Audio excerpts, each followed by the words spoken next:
Hello friends, Flyball India YouTube channel में आपका स्वागत है। आज का जो लेटेस्ट अपडेट है कनाडा पीआर के बारे में, वो न्यू ब्रुंसविक करके एक एक्सप्रेस एंट्री है। मतलब एक्सप्रेस एंट्री के अंडर में जो एक पीएनपी प्रोग्राम है उसके बारे में मैं आज बात करने वाला हूँ, क्योंकि कैनेडियन गवर्नमेंट का ये जो लेटेस्ट अपडेट आया हुआ है उनके रिगार्डिंग मैं आज बात करूंगा।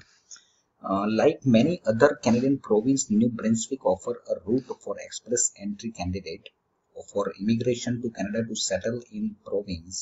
In New Brunswick case, this opportunity is known as the express entry labor market stream.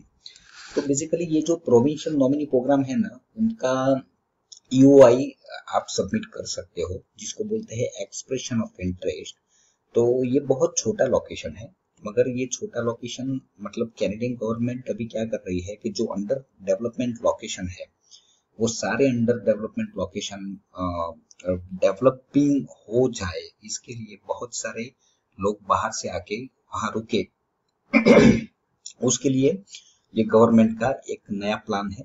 तो जो छोटे छोटे प्रोविंसेस हैं वहां पे धीरे धीरे वो ओपन हो रहे हैं। मैंने पहले भी मेरे आगे के जो भी वीडियोस थे उसमें मैं बोला हूँ कि धीरे धीरे करके ये सारे प्रोविंस ओपन होंगे, मगर कब होंगे वो कोई नहीं बोल सकता। मगर जो ये लेटेस्ट अपडेट मैं आपको आज देने के लिए जा रहा हूँ, तो part of the New Brunswick provincial nominee program, जिसको बोलते हैं एनबीपीएनपी। The NBPNP is one of the Canada's provincial nominee program through which province nominate individual for Canadian permanent residence. Application may include accompanying family members on their application. तो अप्रैल जो 30 थी, immigration authorities in New Brunswick announces that they are temporarily opening the expression of interest. तो जिसने जिसने भी express entry का जो profile create किया हुआ है वो बंदे यूआई पर्टिकुलर ये प्रोविंस के लिए वो सबमिट कर सकते हैं। तो एंट्री जो labour market stream to applicants who have attended an information session in the previous 24 month and who also are in one of the priority occupation list below। मतलब ये जो नीचे मैं आपको एक लिस्ट दिखाऊंगा, this is the completely priority occupation जो list है उसके बारे में मैं डिस्कस करूंगा। जिन लोगों का पर्टिकुलर जो ऑक्यूपेशन है अगर इसमें मैच होता है तो वो लोग यूआई सबमिट कर सकते हैं। This list of priority occupations has been amended since the previous temporary intake which occurred earlier in 2018।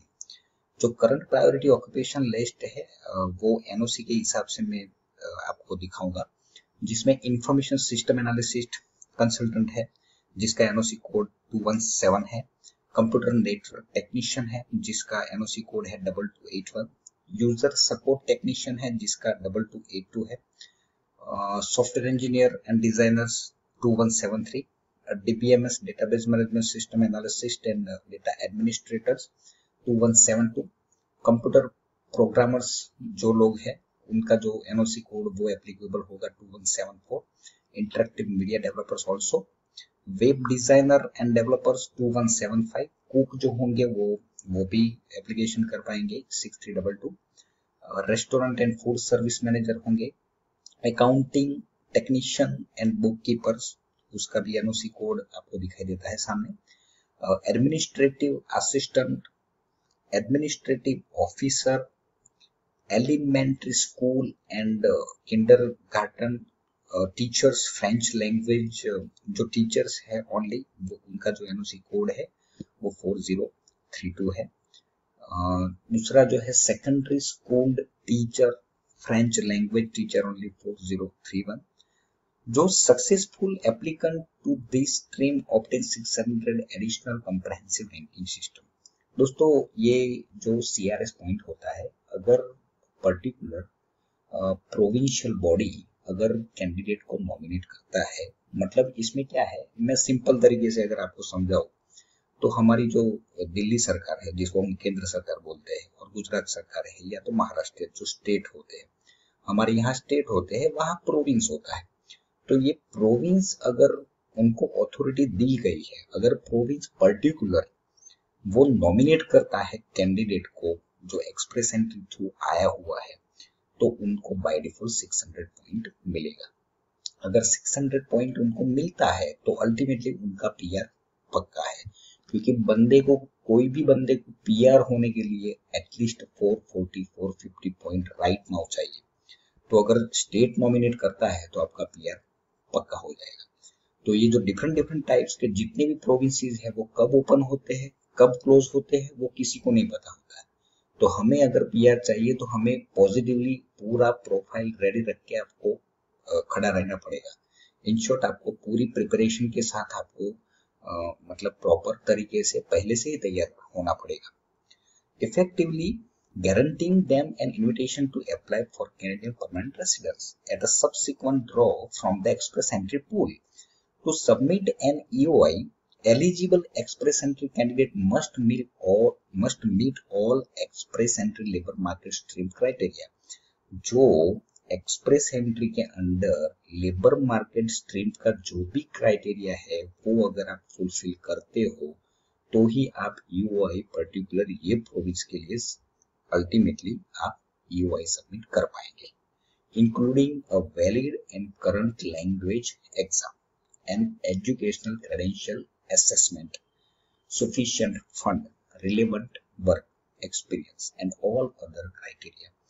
तो एक्सप्रेस एंट्री के लिए तो आपको पता ही होगा कि 67 पॉइंट तो चाहिए ही चाहिए। तो applicants must score at least 67 point, 100 में से 67 points under the express entry labour market stream points grid. The selection factors are exactly the same as for the federal skilled worker class.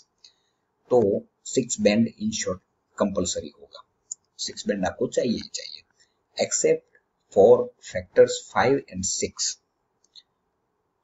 which in the case of New Brunswick Express Entry Labor Market Stream relate to the province of New Brunswick rather than nationally. So if you enter the Express Entry pool as a FSWC candidate and claim point for arranged employment job offer or certain adaptability factor, those points would only be awarded in the New Brunswick system. If the job offer or adaptability factors, as the case may be, are based in New Brunswick and not another province. तो अगर job offer भी आपको मिलती है तो वो भी तरीका आप यूज कर सकते हो अल्टीमेटली, एंड उसमें भी आप आगे बढ़ सकते हो. The complete points grid for the express entry labor market stream is viewable on the NBPNP express entry labor market stream self-assessment form. In addition, applicant must be 22 to 55. मगर दोस्तों ये जो 22 to 55 जो एज बोला है ना, वो particular 22 to 33 तक ये एज एकदम प्रॉपर है. अगर 33 से अगर एज बढ़ती है तो फिर सामने पॉइंट भी डिक्रीज होगी.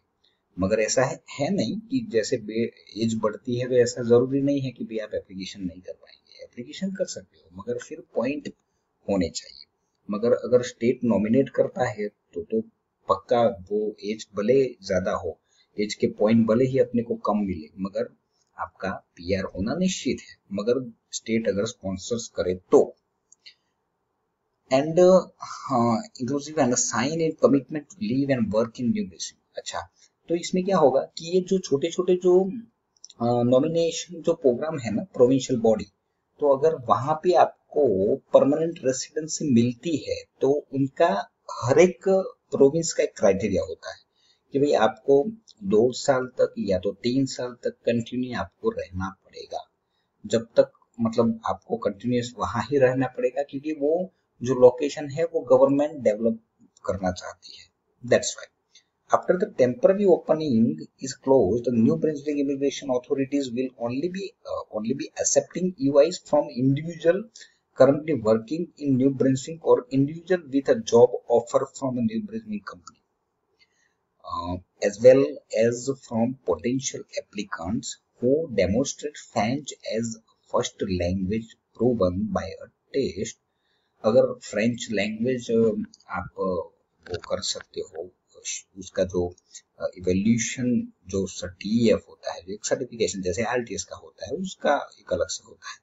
एंड वो अगर आप कहीं से भी अरेंज करके मतलब एग्जाम दे के फिर आप सबमिट करेंगे तो आपका वो कंसीडर हो सकता है।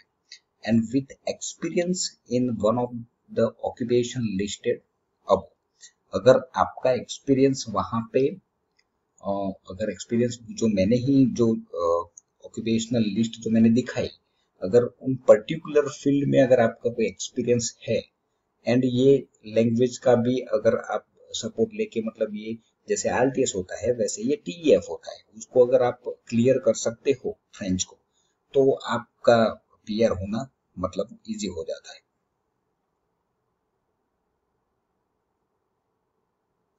सेकेंडली, अल्टीमेटली उनके जो स्टेप कौन से रहेंगे, तो लेबर मार्केट जो स्ट्रीम का जो स्टेप होंगे वो रिव्यू होगा, requirement to determine if you are eligible और यस और not. If you meet the requirements, review the requirements to submit an UI। अगर आप एलिजिबल हो तो फिर हम UI सबमिट कर सकते हैं, जो सेकंड स्टेप होगा। Send your UI to the NB PNP and express entry mail box at enter.express.entry। ये जो पूरा मेल ID है provided you are eligible। जो थर्ड स्टेप है ये होगा।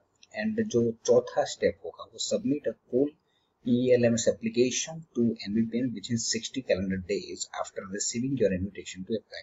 इन्विटेशन अप्लाई आने के बाद ये चौथा स्टेप आएगा।